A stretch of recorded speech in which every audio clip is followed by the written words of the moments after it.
여러분, 메시아로 오시는 예수님이 어디에서 탄생하셨습니까? 다들 아시겠지만 베들레헴 마구간 말구유 위에서 주님 탄생하셨습니다.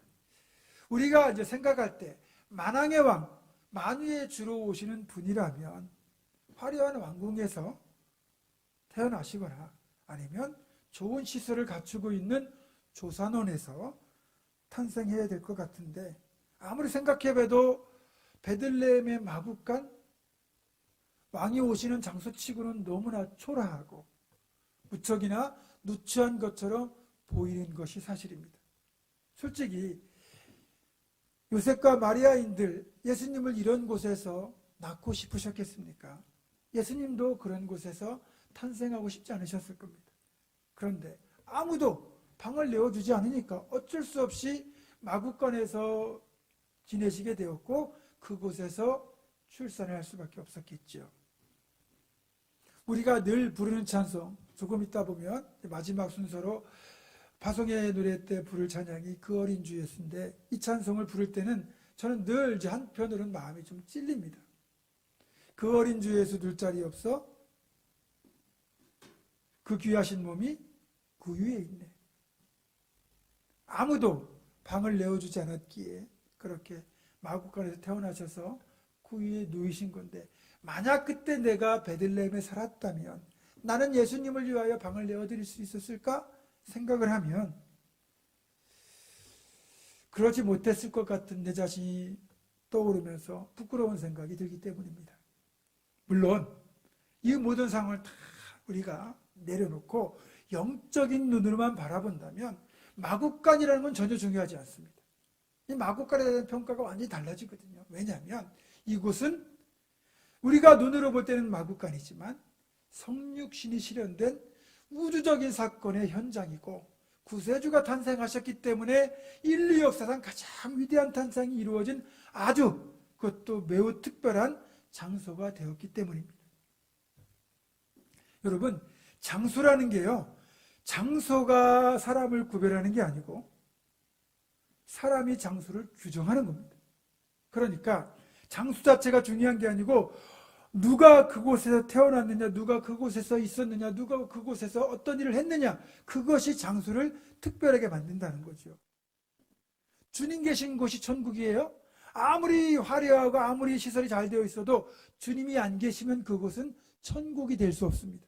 천국의 가장 기본적인 조건은 그곳에 주님이 계시느냐 이거든요. 그러면 왕궁에도 주님이 계시면 그곳이 천국이겠지만 그곳에 주님이 안 계시면 그곳은 천국이 될 수 없어요. 마구간, 허름한 마구간이라도 이곳에 주님이 오셨기에 이곳은 이제는 천국이 된 겁니다. 거룩한 장소가 된 거예요.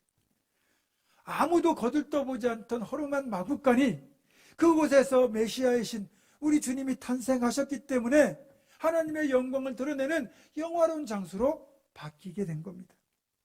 하늘의 천군 천사가 하늘에서는 영광, 땅에서는 평화라고 찬양하고 있었고, 들판에서 양을 치던 목자들이 이 마구까지 찾아와 가지고 나신 아기 예수께 경배를 드렸고, 먼 곳 동방에서부터 박사들이 예물을 가지고 찾아와서 또 그렇게 예물을 드리며 경배를 드리는 특별한 곳,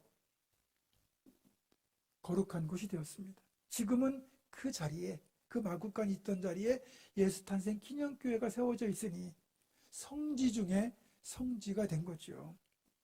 이게 영적으로 보면 일어난 놀라운 일들입니다. 솔직히 우리도 그렇지 않습니까?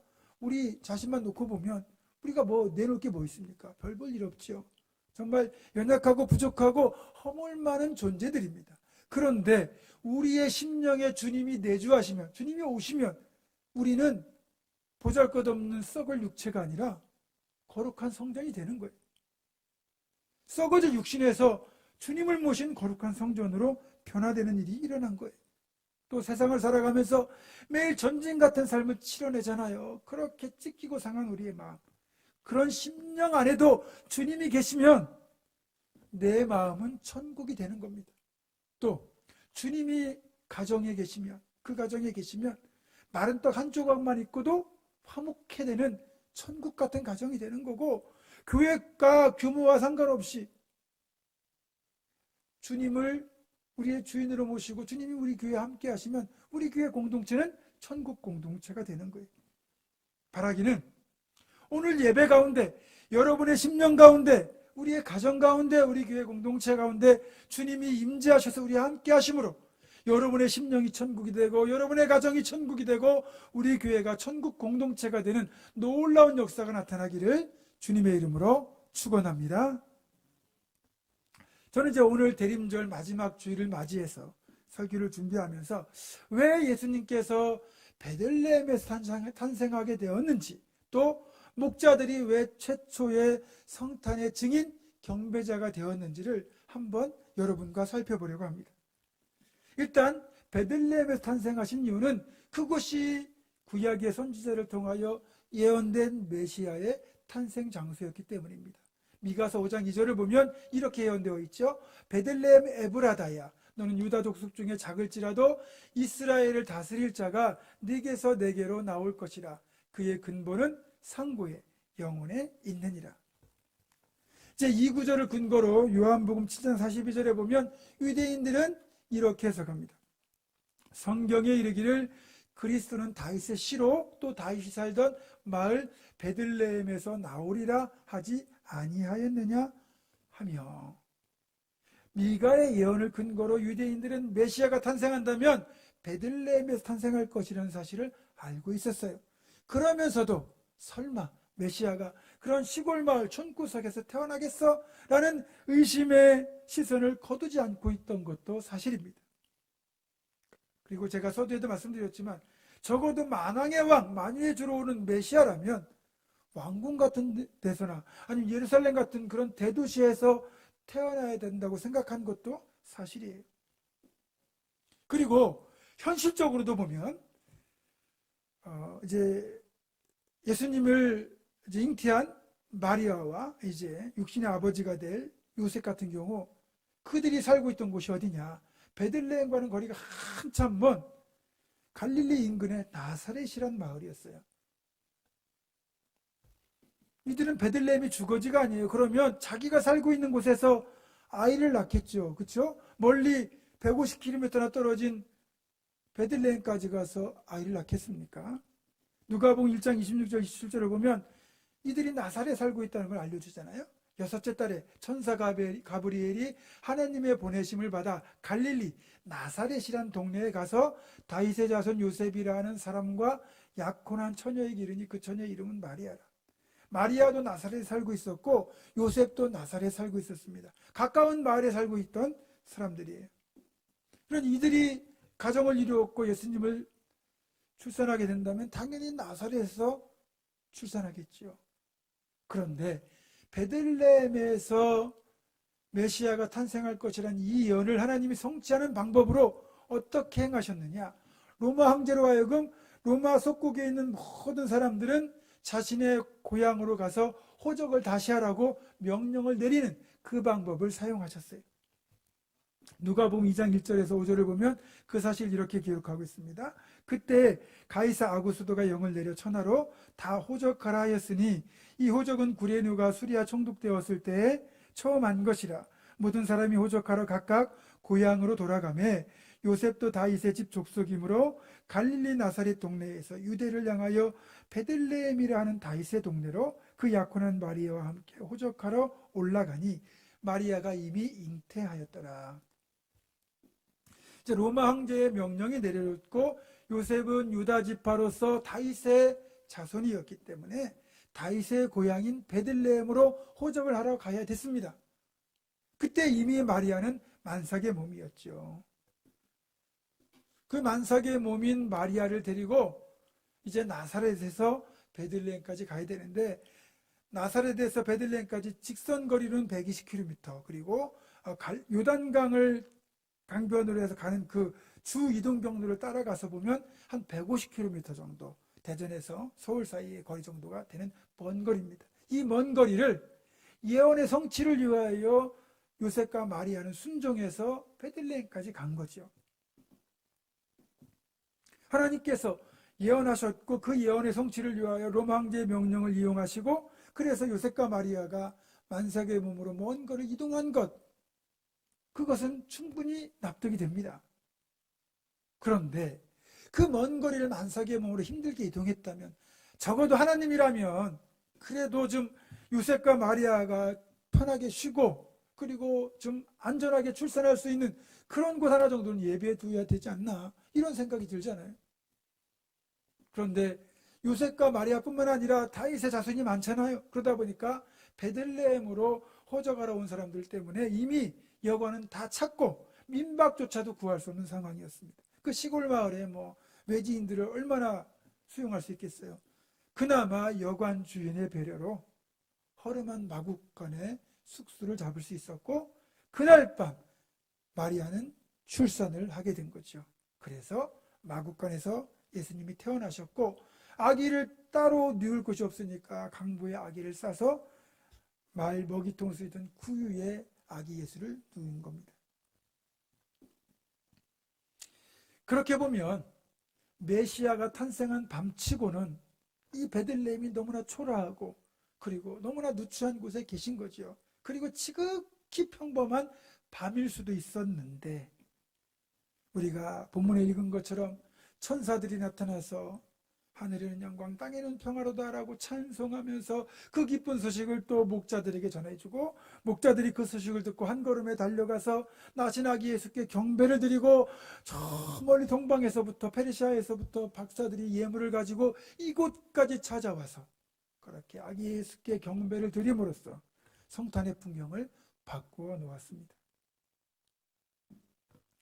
중요한 건 이런 성탄의 기쁜 소식, 어찌 보면 인류 역사상 최고의 사건, 우주적인 사건이라고 할 수 있는 이 성탄의 최초의 경배자, 증인으로 왜 베들레헴 들판에서 양을 치던 목축하던 목자들을 사용하셨는가 하는 겁니다. 이런 궁금증을 풀기 위해서는 베들레헴 근처의 들판에서 양을 치던 목자들이 누구인지를 찾아보면 그 해답이 나옵니다. 이건 조금 뒤에 살펴보겠습니다. 자, 여러분에게 먼저 질문해 보겠습니다. 여러분들은 성경에 나오는 목자 그러면 어떤 이미지가 떠오르십니까? 여러분이 목자 그러면 떠오르는 이미지가 있을 거 아니에요? 사실 우리 이 한민족에게는 목자나 양 모두가 낯선 대상들이에요. 왜냐하면 우리는 목축을 하는 유목민족이 아니고 농경을 주로 하는 농경민족이에요. 그래서 한반도 땅에서는 양이 거의 길러지지도 않았고 그리고 당연히 목자도 없죠.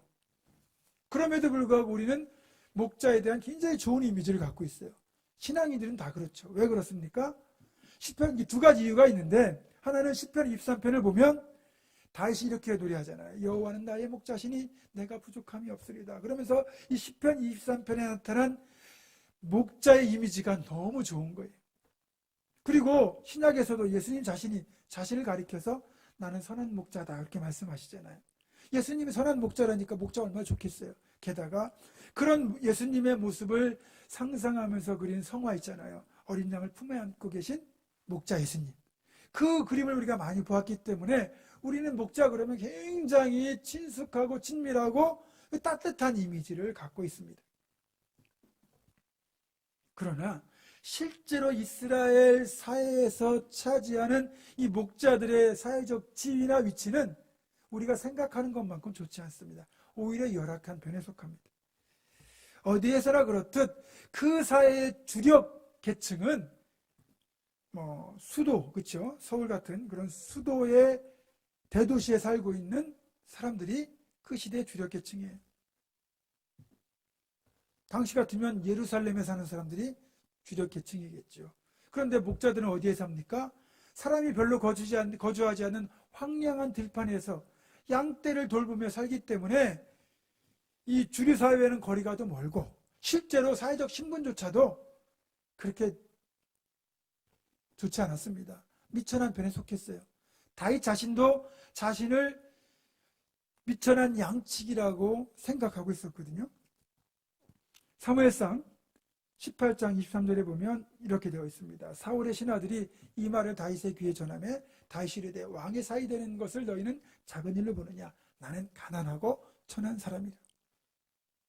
그러니까 다윗 같은 경우는 자신이 이 양치기 목자 출신이잖아요. 근데 가난하고 천한 사람이라고 생각하고 있었어요. 그게 실상이었습니다. 목자들의 사회적 지위와 그리고 그들의 어떤 이런 자기인식, 이게 그랬던 거죠. 자, 그러면 다시 처음 질문으로 돌아가서 왜 하나님께서 이런 목자들을 성탄의 첫 경배자, 첫 증인으로 택하셨는가? 그 이유를 보겠습니다. 일단 전통적인 해석은 목자들은 소외되고 억눌리고 가난한 계층들을 대표하는 사람들이기 때문에 목자들을 첫 증인으로, 첫 경배자로 쓰셨다는 해석입니다. 물론 일리가 있습니다. 실제로 이를 뒷받침하는 예언이 이사야 61장 1절인데 예수님께서 공생애를 시작하시면서 이사야 61장 1절의 이 예언을 근거로 그 이사야 예언이 자신을 통해서 성취되었다라고 말씀하시거든요. 누가복음 4장 18절에 바로 그 말씀이 실려 있습니다. 주의 성령이 내게 임하셨으니 이는 가난한 자에게 복음을 전하게 하시려고 내게 기름을 부으시고 나를 보내사 포로된 자에게 자유를, 눈먼 자에게 다시 보게 함을 전파하며 눌린 자를 자유롭게 하고. 이사야 61장 1절 말씀과 똑같은 말씀이거든요. 자, 하나님께서 메시아를 가장 낮고 낮은 마구간 말구 위에 태어나게 하시면서 그 모습을 통하여 이 땅의 가난한 자들, 불쌍한 자들, 억누린 자들을 기억하시고 그들을 대표하여 목자를 초청하셨다는 그런 해석이죠. 예수님의 오심이 누구에게나 기쁜 소식이겠지만 그 중에서 특별히 소외되고 억눌린 자들, 가난하고 압제받는 자들에게는 더 기쁜 소식이죠. 왜냐하면 우리의 구원자, 우리를 자유케 하시고 우리에게 복을 주시는 분으로 오시기 때문에 그것이 더 간절한 이런 사람들에게 예수님의 오심의 소식은 더 기쁜 소식일 수밖에 없었습니다. 그것에 대하여 목자들을 그들을 대표하는 계층으로 인정하시고 그리고 첫 경배자, 첫 증인으로 쓰셨다는 거죠. 그런데 오늘 여러분과 나눌 말씀은 여기에 더하여 또 다른 이유가 있다는 거죠. 목자들이 첫 성탄의 경배자, 첫 증인이 된 것은 하나님께서 그들이 살아왔던 평생의 삶을 귀하게 보시고 그들에게 일종의 상급을 주셨다는 해석입니다.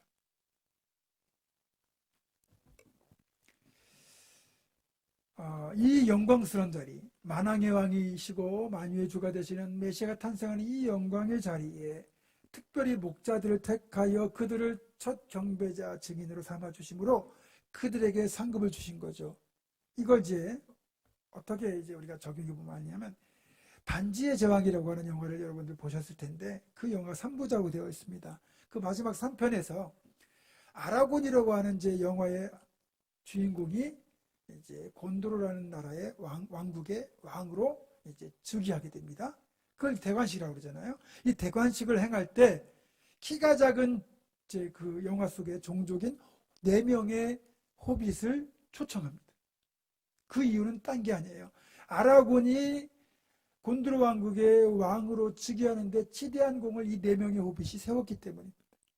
그러니까 아라곤은 자신의 대관식에 이 4명의 호빗을 특별히 초청하는 것으로 그들을 향한 사랑과 존경, 고마움을 표시하고 있는 거죠. 그리고 이 4명의 호빗에게도 자신들이 특별히 그 아라곤의 대관식에 초청을 받았다는 것은 자신들을 그만큼 인정해주고 또 자기들에게 보답을 하는 일종의 상급으로 받아들이게 됩니다.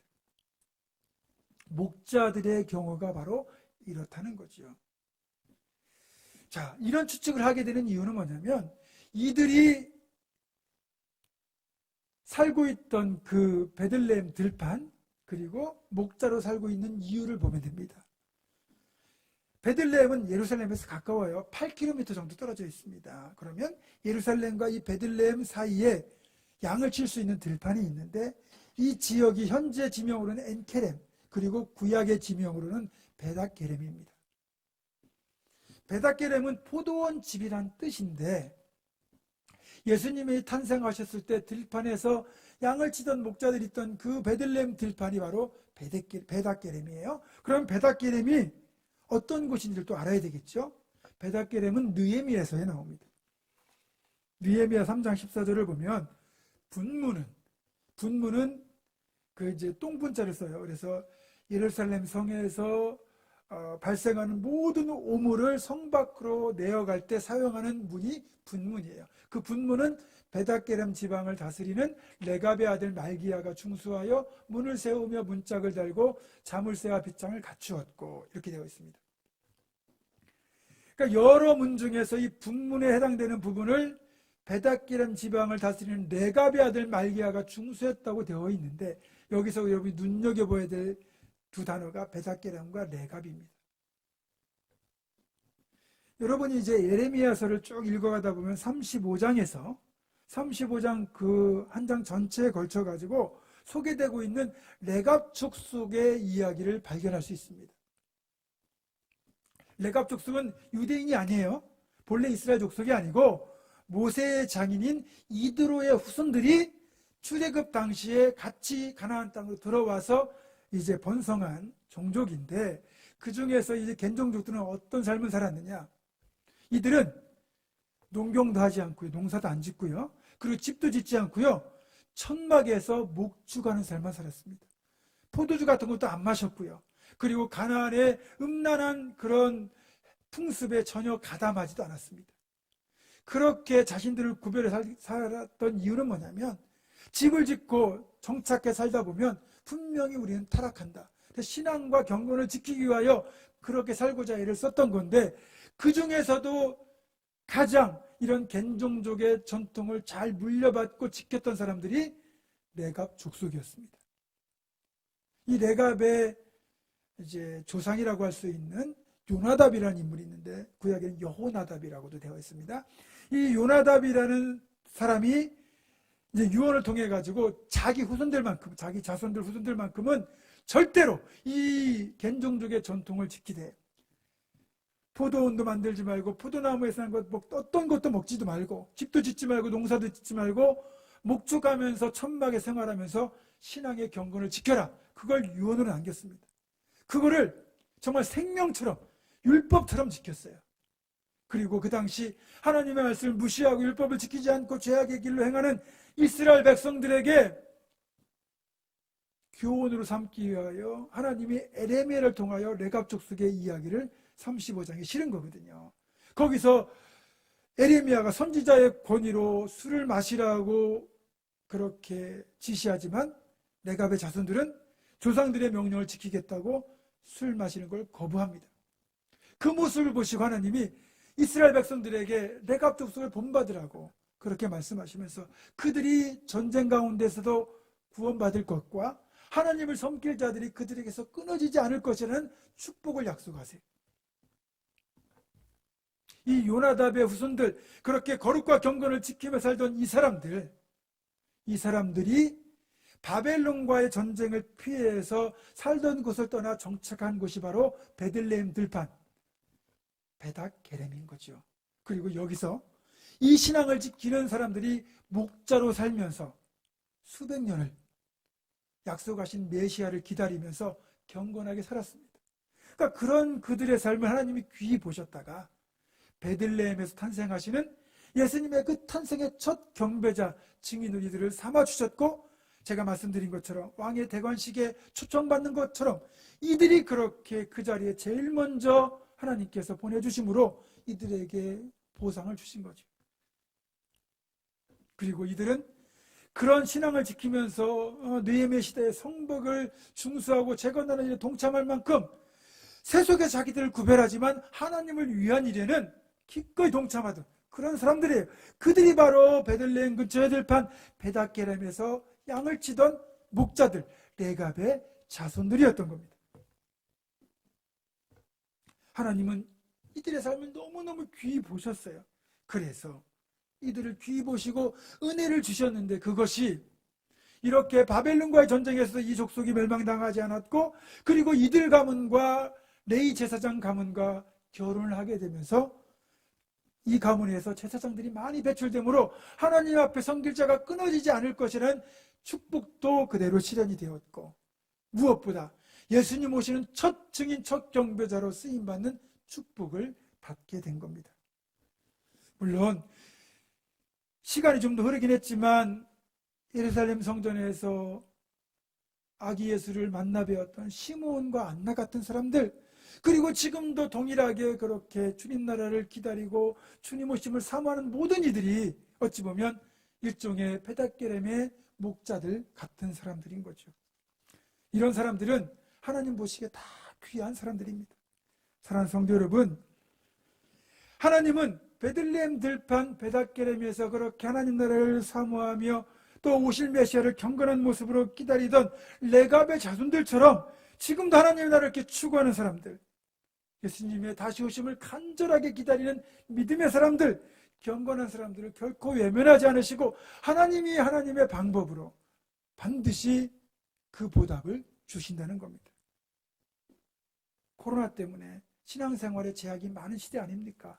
우리 초유의 시대를 살아가고 있는데 이럴 때일수록 우리가 레갑의 자손들처럼 베들레헴 들판에서 양을 치던 그 목자들처럼 세속에서 우리를 구별하고 경건하게 다시 올 주님을 바라보는 대림의 신앙으로 살아간다면 하나님은 이런 우리들을 귀하게 보시고 또 은혜를 내려주시고 축복하여 주실 겁니다.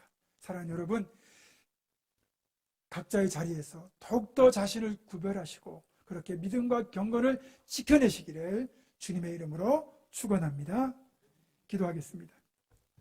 우리를 늘 지켜보시는 아버지 하나님, 코로나 속에서도 비대면 예배 속에서도 레갑의 후손 베들레헴 들판에 양을 치던 목자들처럼 또 믿음을 지키고 경건에 힘써서 주님 오시는 그 자리에 복된 경배자, 복된 증인으로 우리 모두가 설 수 있도록 인도하여 주시옵소서. 우리 주 예수 그리스도의 이름으로 기도드립니다. 아멘.